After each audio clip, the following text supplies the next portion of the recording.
In order to understand the great conversation of Western literature, one must begin with the Iliad. There are few other books that are as influential on the history that will follow as Homer's great tale of the Trojan War. However, in order to understand this story, you must realize that it begins in the middle of the story.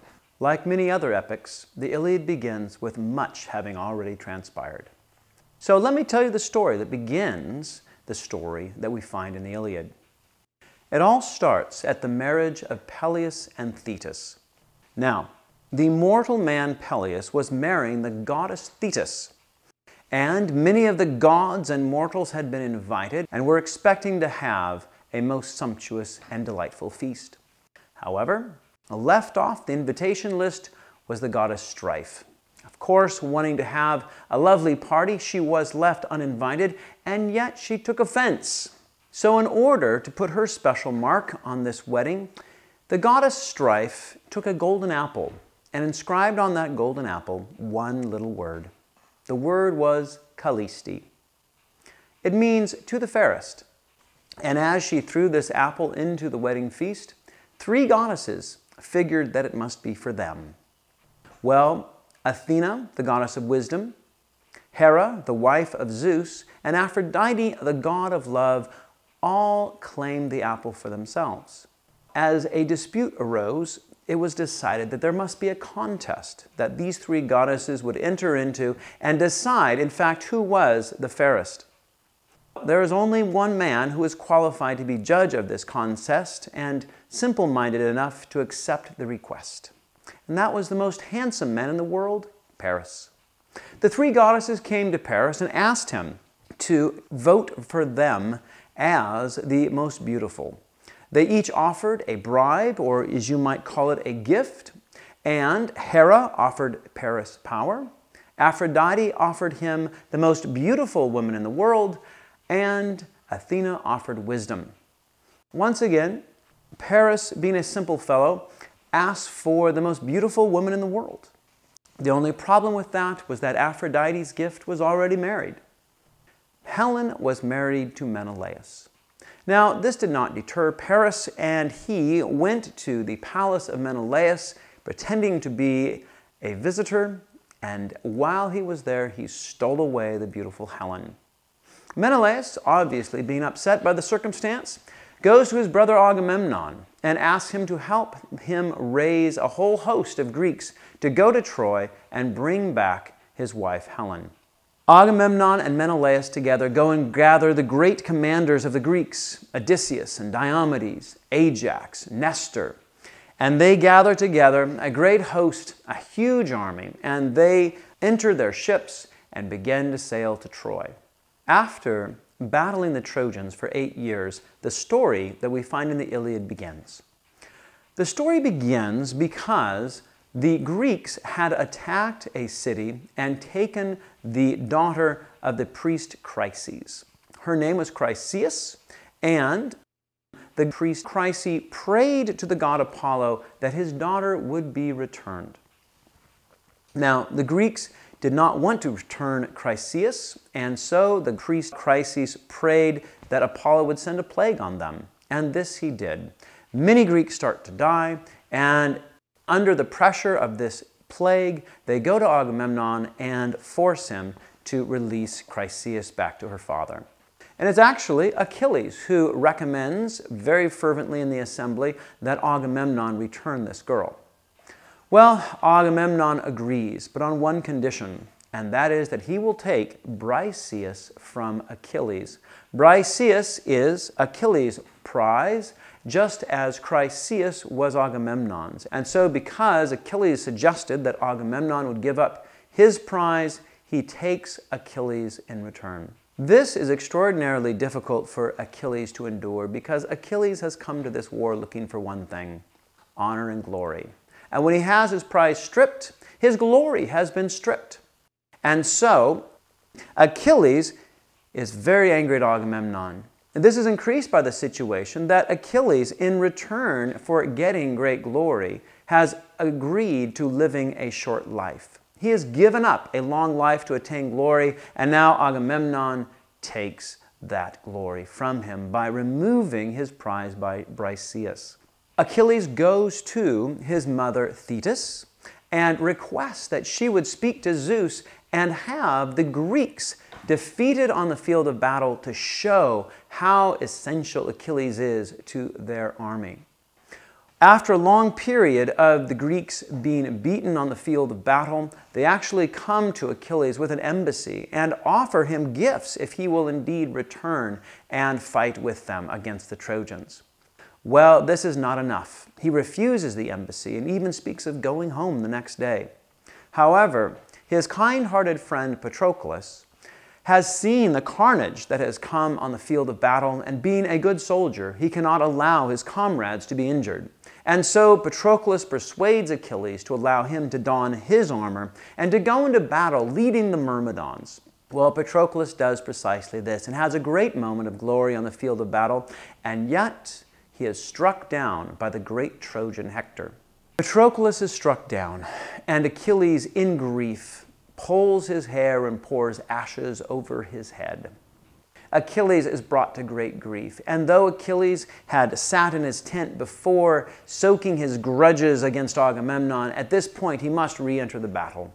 And so Achilles does. He seeks vengeance by killing Hector, and so Achilles takes Hector's dead body and drags it around the city of Troy to show his triumph over his opponent Hector.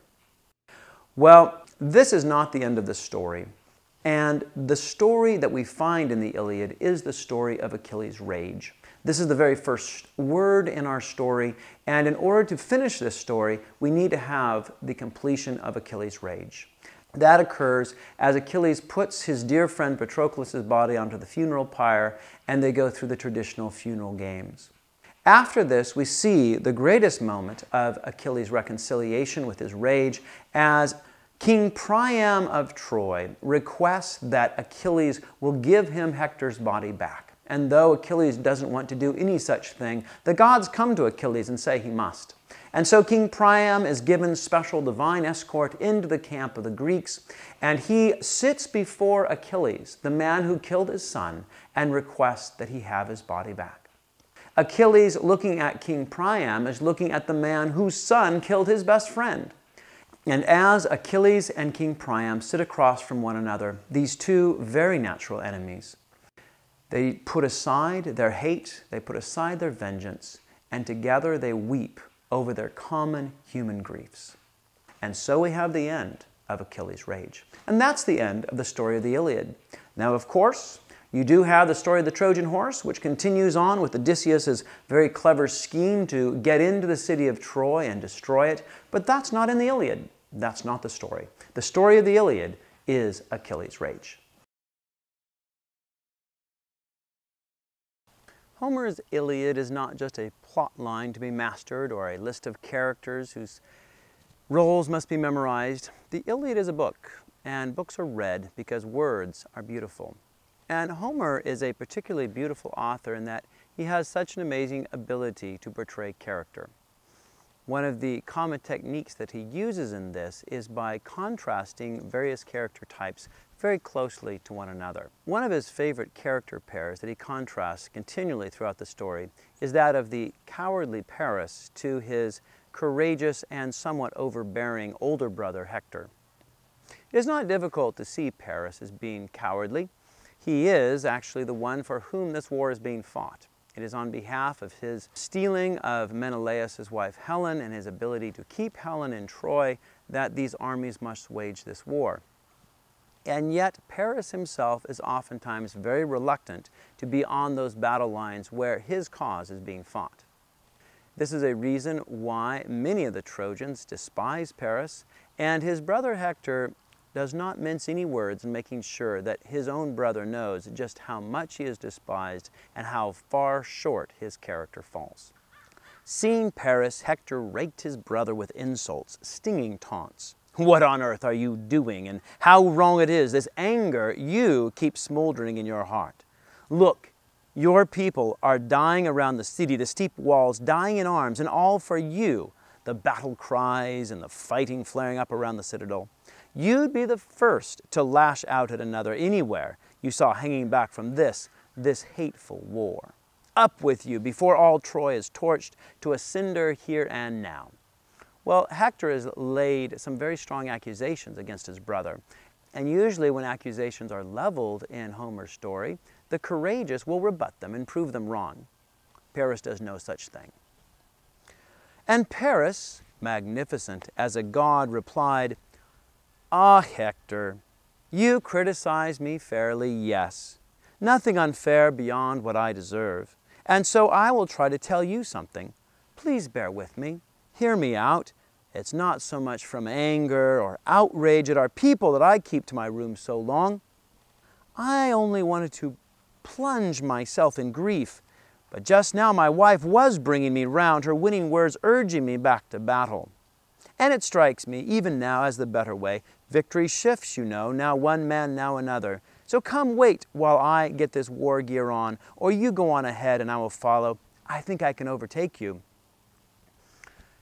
Paris makes up excuses for not going immediately into battle, and his promises to follow his brother into battle once he's gotten his grief worked through are less than believable. Also, Paris lies about the winning words that his wife has been giving him. Actually, his wife has just been upbraiding him for his cowardly character and says that she wishes that he would go fight so that he'd die. Helen carries no love for Paris. However, even Helen, as weak as her own character is, understands what a courageous man is. And at this point in the story, Helen actually addresses Hector and tells him that she wishes that she had a better man for a husband, looking right at him. Even though it's obvious that the world's most beautiful woman would like to have Hector for her husband, Hector will not give her the time of day. Hector is not a man who spends much time dealing with his own feelings, and the feelings that obviously this woman may engender in him are completely disregarded. After speaking to him in this fashion, Hector replies to Helen with absolute refusal. He says, turning to go, his helmet flashing, tall Hector answered, "Don't ask me to sit beside you here, Helen. Love me as you do, you can't persuade me now. No time to rest, my heart races to help our Trojans. They long for me sorely whenever I am gone. But rouse this fellow, won't you? Let him carry himself along as well, so he can overtake me before I leave the city, for I must go home to see my people first, to visit my own dear wife and baby son." Hector is a man who is completely solid. His character is not at all influenced by the interest of Helen, and that's because he does have those he loves, and he loves them very deeply. Hector loves Andromache and his son Astyanax, and we can see the basis for Hector's courage because he lives for something more than his own feelings. Hector dearly loves those who depend upon him, and he is willing to fight and die for them, giving up his own desires. There's a very lovely section that shows you the basis of Hector's character, and as he's going off to war, his wife brings their baby son to him. In the interchange between Hector, his wife, and their son, it becomes very easy to see why this man is so dearly loved and why he loves those who depend upon him so greatly, inspiring him that courage that gives him the ability to go into battle knowing that the cause for which he dies can very well be a noble one. Andromache brings him his son, and as Hector holds his son is actually afraid of him with his army gear on, and so he actually has to remove his helmet and then embraces his son very warmly. And the lovely thing that you see in this section also is the good wishes of Hector. Hector does not think about his own feelings like Paris, wanting to sit back and enjoy his grief for a while. Hector loves deeply those who depend upon him. And in this section, Hector actually gives up a prayer for his son, wishing that his son would grow to be greater than himself. The desire of any good father not being for his own glorification through the son, but for the son's glorification through his kind fathering. In the same breath, shining Hector reached down for his son, but the boy recoiled, cringing against his nurse's full breast, screaming out at the sight of his own father, terrified by the flashing bronze, the horsehair crest, the great ridge of the helmet nodding, bristling tears so it struck his eyes. And as his loving father laughed, his mother laughed as well. And glorious Hector, quickly lifting the helmet from his head, set it down on the ground, fiery in the sunlight, and raising his son, he kissed him, tossed him in his arms, lifting up a prayer to Zeus and the other deathless gods. Zeus, all you immortals, grant this boy my son may be like me, first in glory among the Trojans, strong and brave like me, and rule all Troy in power. And one day let them say, he is better man than his father. When he comes home from battle bearing the bloody gear of the mortal enemy he has killed in war, a joy to his mother's heart. Well, Andromache pleads with Hector not to go into battle. She knows that he will most likely go up against Achilles, and in fighting Achilles will himself be struck down. And when Andromache sees Hector struck down, she doesn't say, he is destroyed. She says, I am destroyed. For Andromache, her love is an all-consuming love. And when Hector dies, her life has been destroyed because there's no other life for her than life without him. This is the sort of devotion that a courageous man inspires in those who love him. Another contrast that Homer builds throughout the story is the contrast between the compassionate Patroclus and the wrath-filled Achilles. At the beginning of our story, Achilles does have Agamemnon treat him mercilessly. Achilles has had his prize Briseis stripped from him by Agamemnon. And by stripping Briseis from him, Agamemnon creates in Achilles such an anger that Achilles will indulge himself in that time-honored human tradition of the grudge. Well, Achilles will hold this grudge so fervently that he will make a tragic mistake that will lead to his own personal misfortune. Achilles will not help the Achaeans in battle, and he will even allow his own friend Patroclus to go into battle without his assistance. And when that happens, Patroclus dies. So because of Achilles' wrath, he commits a mistake that results in the death of his own best friend. As Achilles looks at this situation, he can only reflect upon the stupidity of his own wrath.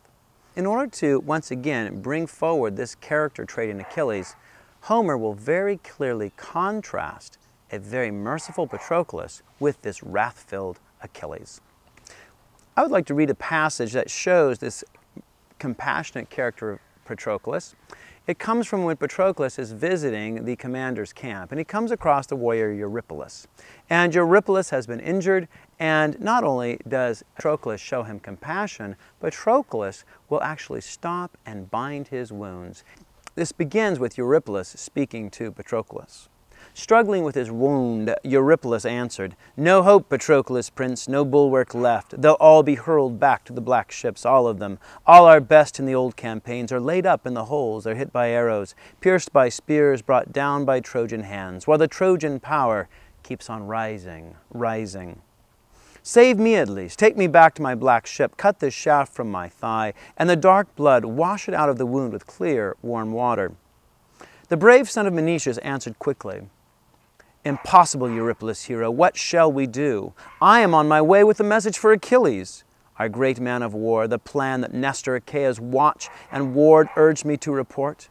But I won't neglect you, even so, with such a wound." Embracing the captain, arm around his waist, he helped him toward his shelter. In aid saw them and put some ox hides down.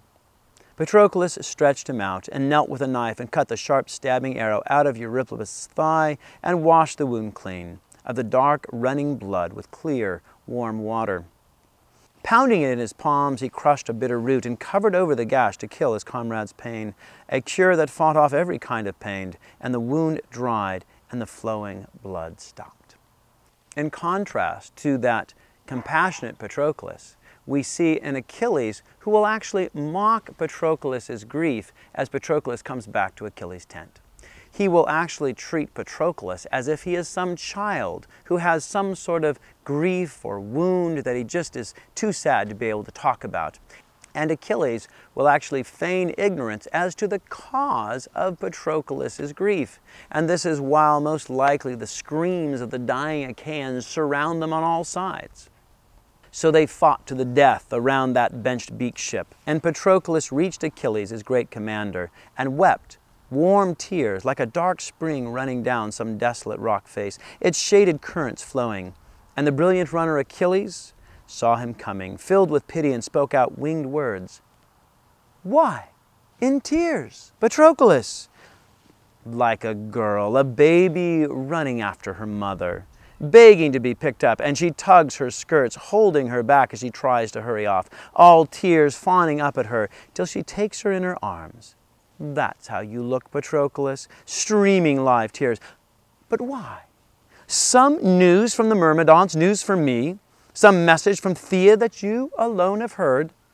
Tell me Menetius, Actor's son, is still alive, and Peleus, Aeacus' son, lives on among his Myrmidons.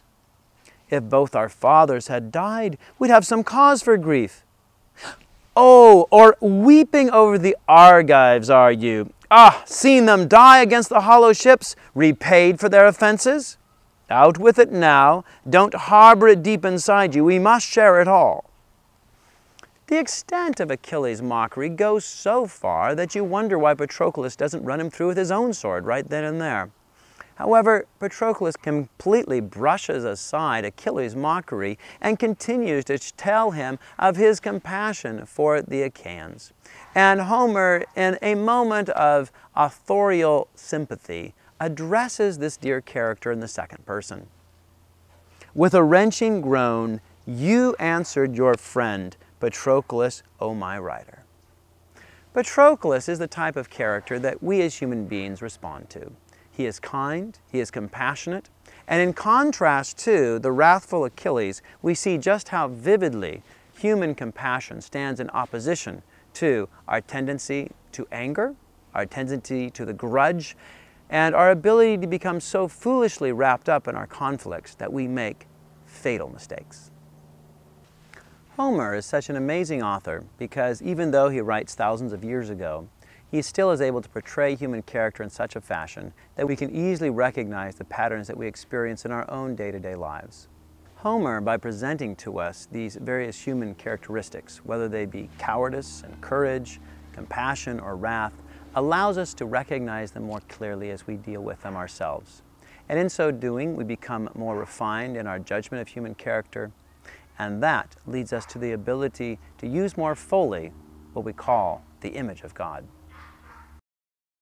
In reading Homer, we're given a really good opportunity to reflect upon and more discerningly understand a very huge human experience. That is war. War continues to be a huge part of our human experience. And in reading Homer, we have a great opportunity to begin to understand that phenomena and to be able to reflect upon it well. At one point in the Iliad, the great warrior Ajax calls out as he goes into battle, "Bring up the joy of war." Now, as gruesome as it may sound, there are few things in human life that are as exhilarating as running into battle and having either swords or bullets whizzing around you, coming from men who are wielding guns and weapons who are just as intent on killing you as you are on them. There's nothing that can meet that sort of exhilaration and intensity in life. And actually, the Civil War General Robert E. Lee summed it up very well.